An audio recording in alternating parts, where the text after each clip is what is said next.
nakapalit ko ganiha o labas nga bulinaw. Naibog kayo ko magkilaw, gusto kong magkilaw. Dugay ra kong nag-create sa kinilaw nga bulinaw. Ipaling kay few days pa magikan sa akong pagkimo. Bawal man ang raw foods. So, ako na lang siguro ni Ukoy. So, yung mixture para sa torta nga bulinaw, kay dili man ta kakilaw.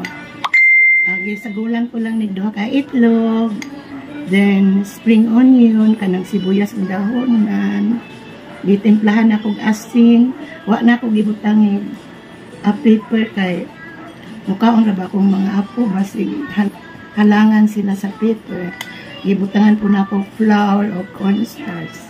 Aside sa flour, gibutangan na ito cornstarch, kay ang cornstarch manggod mo ay makapak-crispy, makatabang nga makrispy ang atong torta na bulinaw. Ayun na, kain na tayo. Kain mo na ako, ha? Like, follow, and share. Love you all.